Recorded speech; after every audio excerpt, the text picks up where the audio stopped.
The broadcast is now starting. All attendees are in listen-only mode.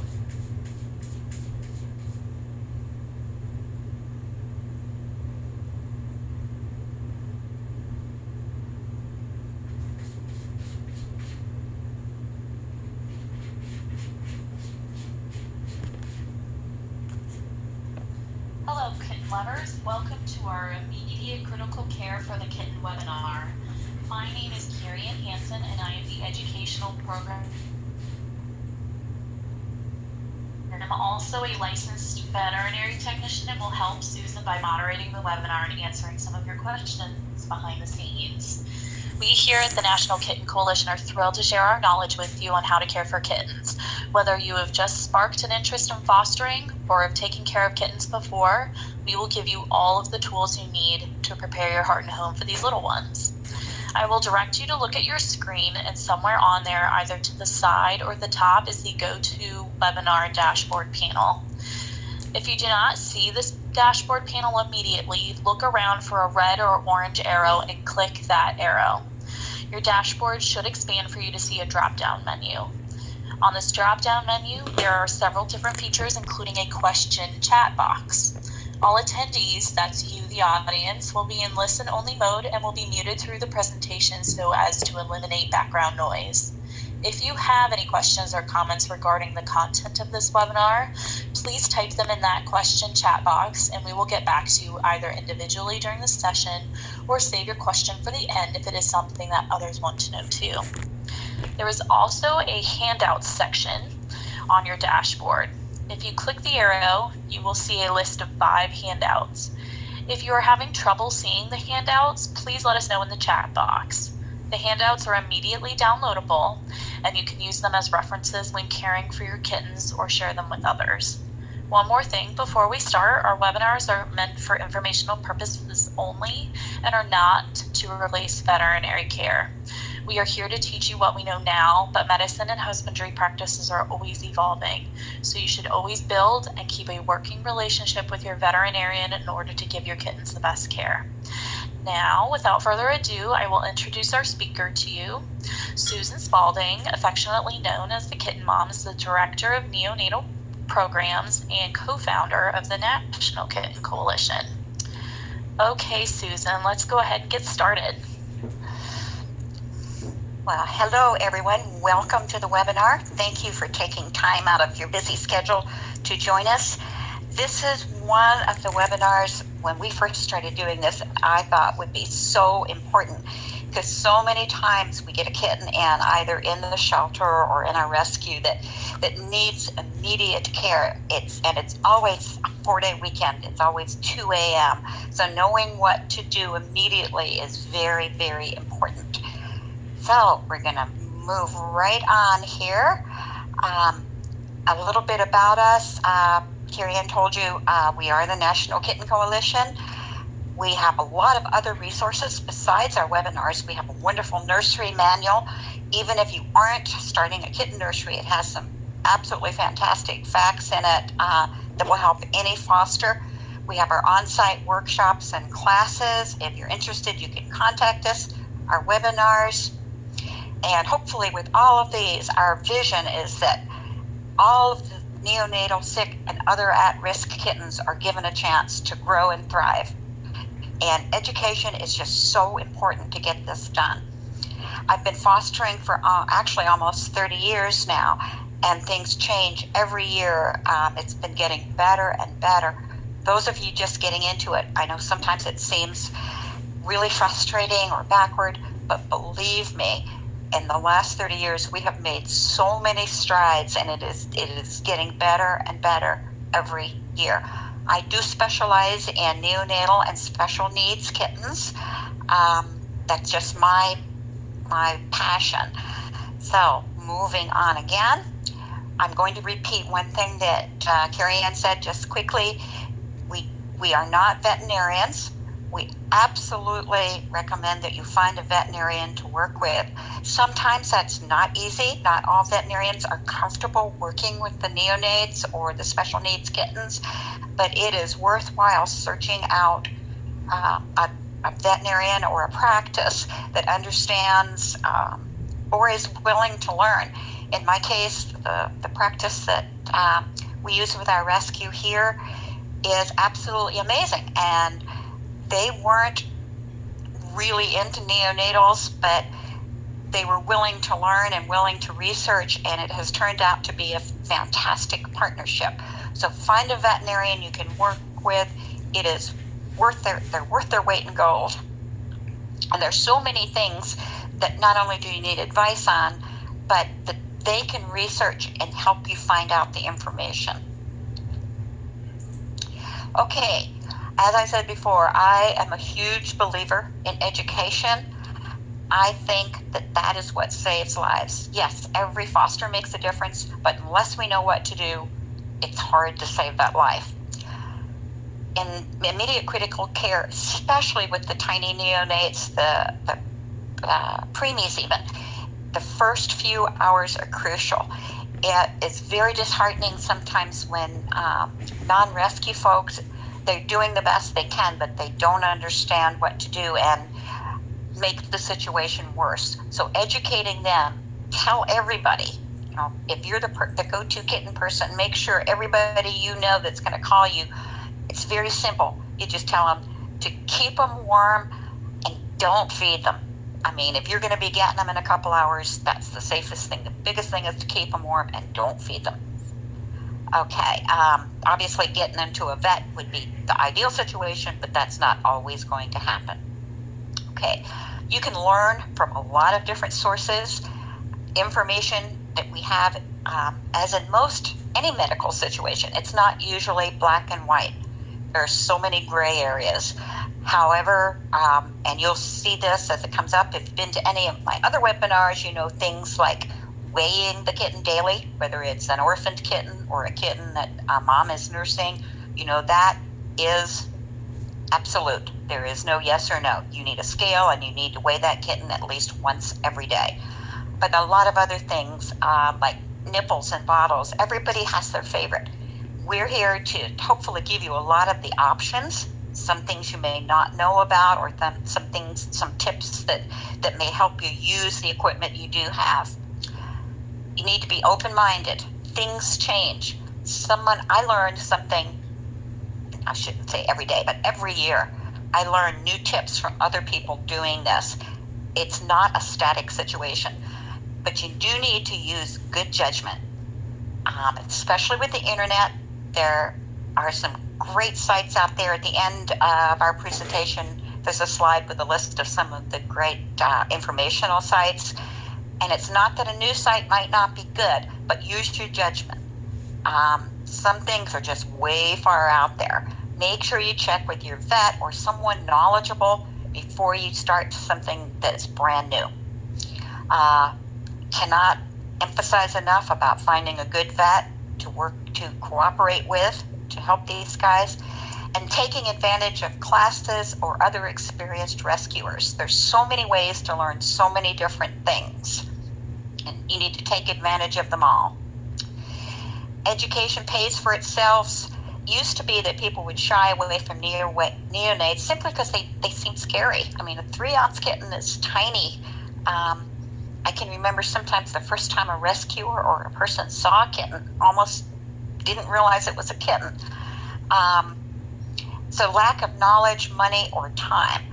We can handle a lack of knowledge. We can even handle to some degree the lack of money or the cost, because if you do things properly and use your supplies and your knowledge, you can keep the cost to a minimum.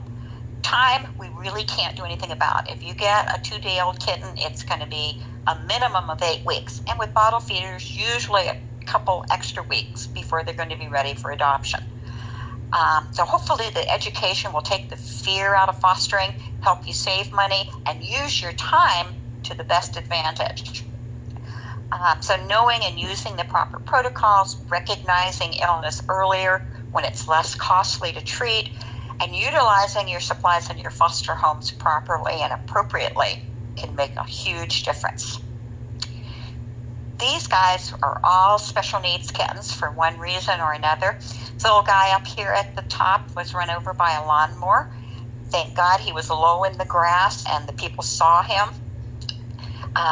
This little girl had paralyzed back legs. This little guy was preemie. This little one had Pan-Luke. These guys were preemie. So all of these, for one reason or another, were special needs and needed special care immediately when we saw them. Okay, I always start out with a little bit of an overview. Orphaned question mark means we just need to make sure these guys are really orphaned, because no matter how good we are, we're not as good as mom. We're going to do how to check out for injuries, recognizing symptoms, and how to treat those symptoms, and talk a little bit about an emergency kit. And I think one of our downloads, one of our handouts is sort of the quick kit over there, so you can take a look at that. All of those handouts are also available for download from our website if you don't get them today. Okay, like I say, I usually start out with this because when people call, even if they've already taken the kittens, it's a myth that mom will not accept those kittens back just because people have held them. If she's around, she's going to be frantically looking for them if you've taken them, if she's coming back for them. So watch, if possible, watch to see if mom returns. And in the long term, it ends up being a judgment call, because you have to take in things like the weather, the location, whether the kittens are ill, how old they are, all of those things to make sure they're going to be safe.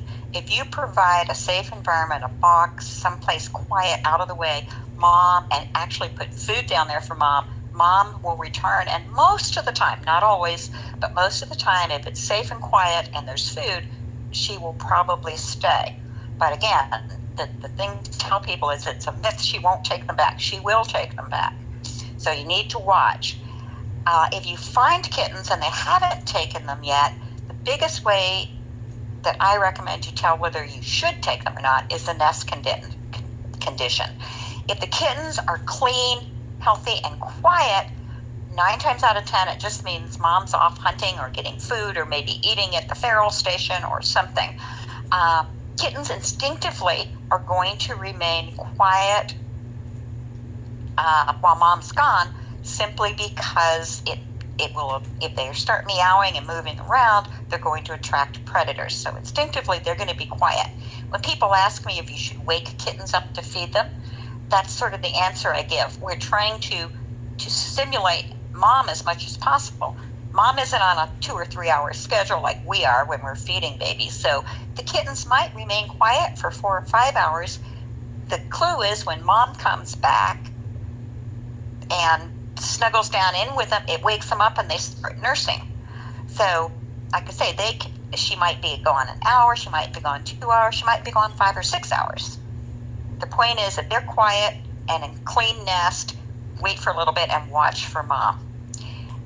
If the opposite is true, if the kittens are dirty, if they're smelly, if they're crying and moving around, something's probably amiss. Mom is probably not coming back, something has happened. That's a good clue. Anyway, you can still watch for a little bit. Obviously, watching is just going to depend on whether the kittens are newborns, 2 or 3 days old, a week old, 2 weeks old, and what kind of condition they're in. The thing is to tell people also, if you're going to take them, if you end up deciding, it's not safe, or mom's not coming back, or mom's not coming back, if you know something's happened to her, you need to have a long-term plan. If you grab them and then start calling around, you're stuck with 4 or 5 kittens and no place for them to go. So as soon as you find them, start looking, but don't take them until you're absolutely sure mom's not coming back. Okay, starting into the critical care business. Most people will say the first thing they think anyway, especially non-rescue folks, is, oh, we need to feed them. And they get an eye dropper, or if it's during the day, they go to the store and they get a bottle and some formula, hopefully. But that is not always the best thing. If the kittens are cold, which happens often if mom's been gone for a long time, even in warm weather, the kittens, unless they're in a really warm nest, can get hypothermic. They need to be close to about 100 degrees, and obviously most of the time the weather is not 100 degrees. If they're cold, overheated, dehydrated, unresponsive, the worst thing you can do is feed them, because if they don't have a suckle reflex, which they will lose if they get dehydrated or hypothermic, then it's going to dribble straight into their lungs and cause aspiration pneumonia. They're going to aspirate the formula. So I don't recommend that if you're going to be getting those kittens, or the kittens are going to be getting help within a reasonable amount of time, that the person, unless they know what they're doing, try to feed them. If they're cold, the biggest thing to tell them is to keep them warm. And keeping them warm does not mean just wrapping them in a blanket. They need extra warmth. Your body heat is an emergency situation only. Our body is not warm enough to warm them up and keep them warm. So what you need is, it's real simple. All you need is just a plastic bottle full of hot water wrapped in a towel, or 2 or 3 of them around the kittens, and watch them to make sure they stay down in the nest. So any of these things can cause problems if people try to feed them. So you're going to assess them as soon as you get them. You're going to assess their temperature. If the temp hasn't come back up, if they were hypothermic and the people have been trying to warm them, their hydration, any physical injuries like wounds, cuts, abrasions, any congenital issues, parasites, any odor. You're going to weigh the kitten once you get them stable, and you're going to write all of this down, because anything that you find could make a huge difference when you get them to the vet if they need treatment. All of these guys had something going on with them. The little guy up here in the right has a fairly severe palate. Thank you. This is what happens when you get old. Your mind sort of goes to sleep. Cleft palate. Thank you. Cleft palate. This little girl had been carried by a bird. There was a wound on either side, exactly the same. This little guy has a Kitten fly larva in them. This little guy had an infected umbilicus. I think this is a later picture. But anyway, all of these guys had something on intake that needed to be treated, as well as getting them just generally stable. So you're going to check for all of that, broken bones, teeth. We're not asking you to be a vet, as I said, but any of this stuff is stuff that you can see that's obvious, that you write down, so that when you do get them to the vet, you have a record of what it looked like. Cell phones are absolutely amazing tools to use. All of these photos were taken with a cell phone.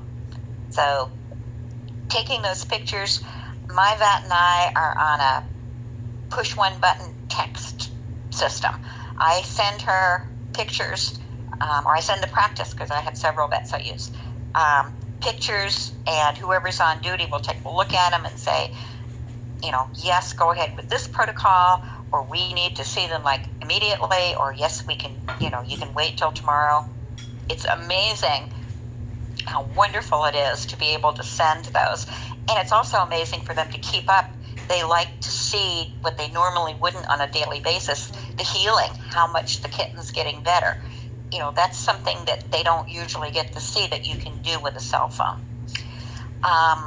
So any obvious physical injuries, things like the Kitten, things like the wounds. Then there's congenital issues. This little guy also had a very tiny umbilical hernia, the cleft palate, whether they're polydactyl, if they're older, whether there's an entropion, which is where the eyelashes turn under in their eyes. All of these are things that just a normal human being like you and I can notice and write down. Also gives us a clue as to how quickly we need to get this kitten to the vet. Parasites, fleas, and ticks can be life-threatening to the tiny ones. So you need to get them, make sure they're off of them. If they have them, get them off. Maggots are something, at least down here in the south, that we see quite a bit of, especially on wounds. It does not take long for the flies. In less than 12 hours, the wounds can be infested with maggots and lice. All of those things are things you can see and take care of. The odor, to me, is important.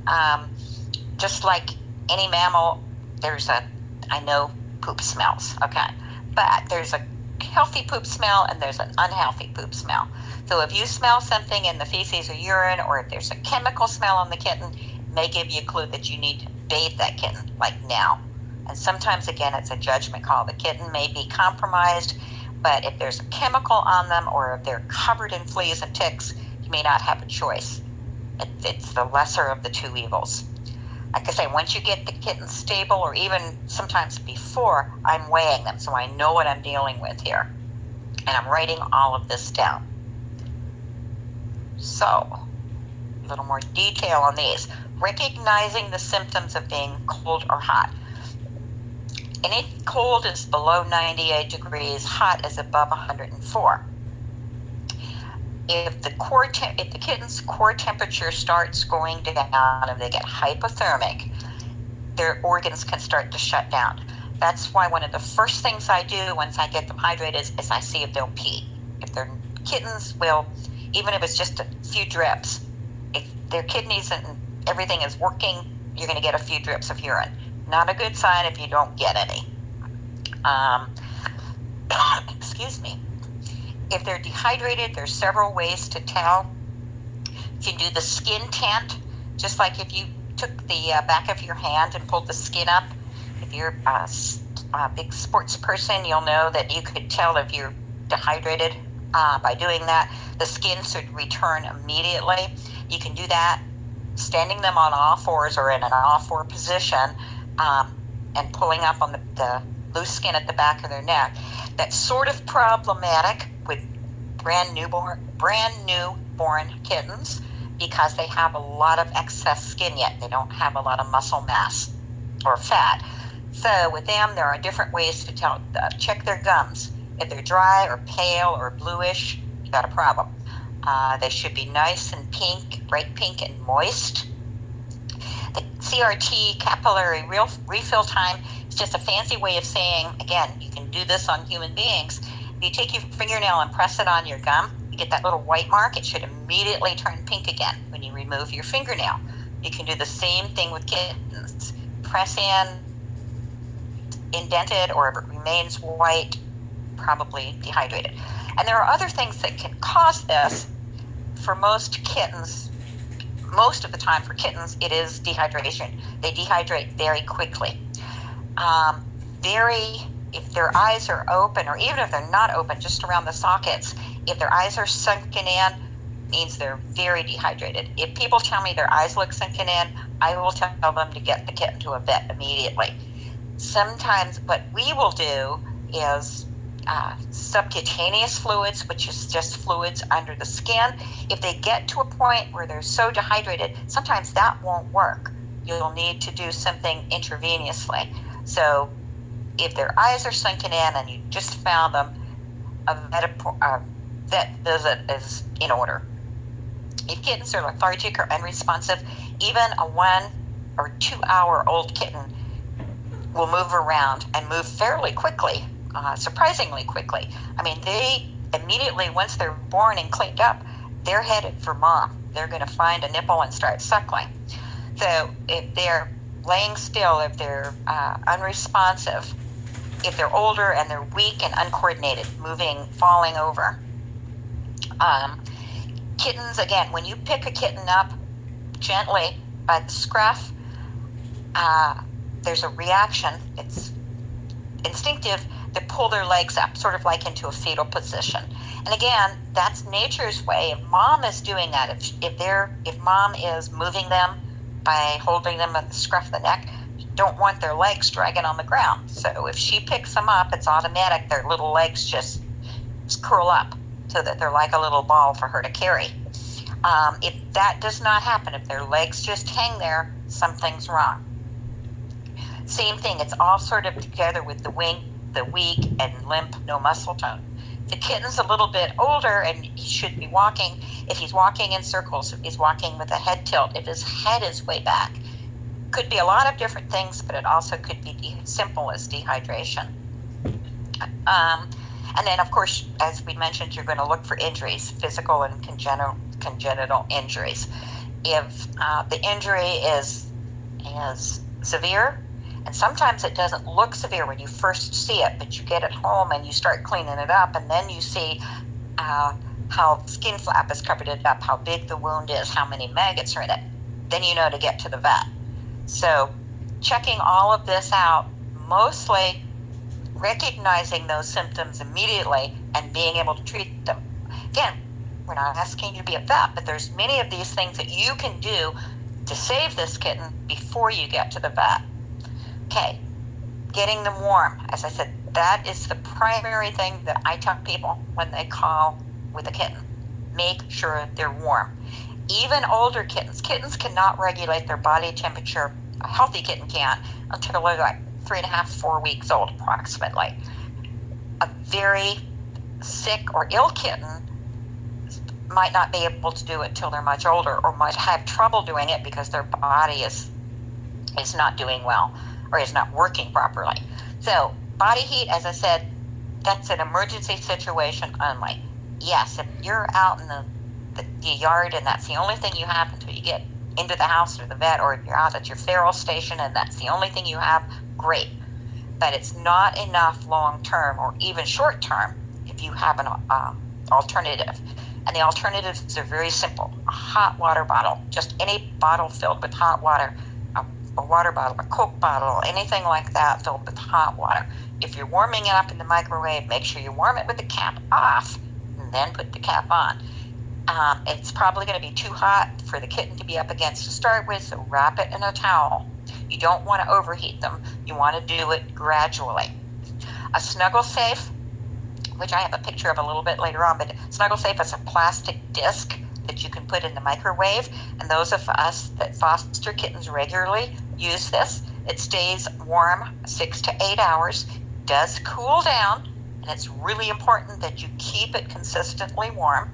Consistent warmth, once you get them warmed up, is the key to keeping these guys healthy and on track. Rice sock is simply a sock with plain old white rice in it. There are other grains you can do the same thing with.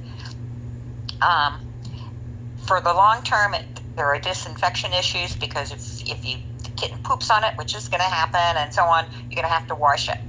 So, but it is a decent alternative, just warming it up. It does stay warm for a couple hours.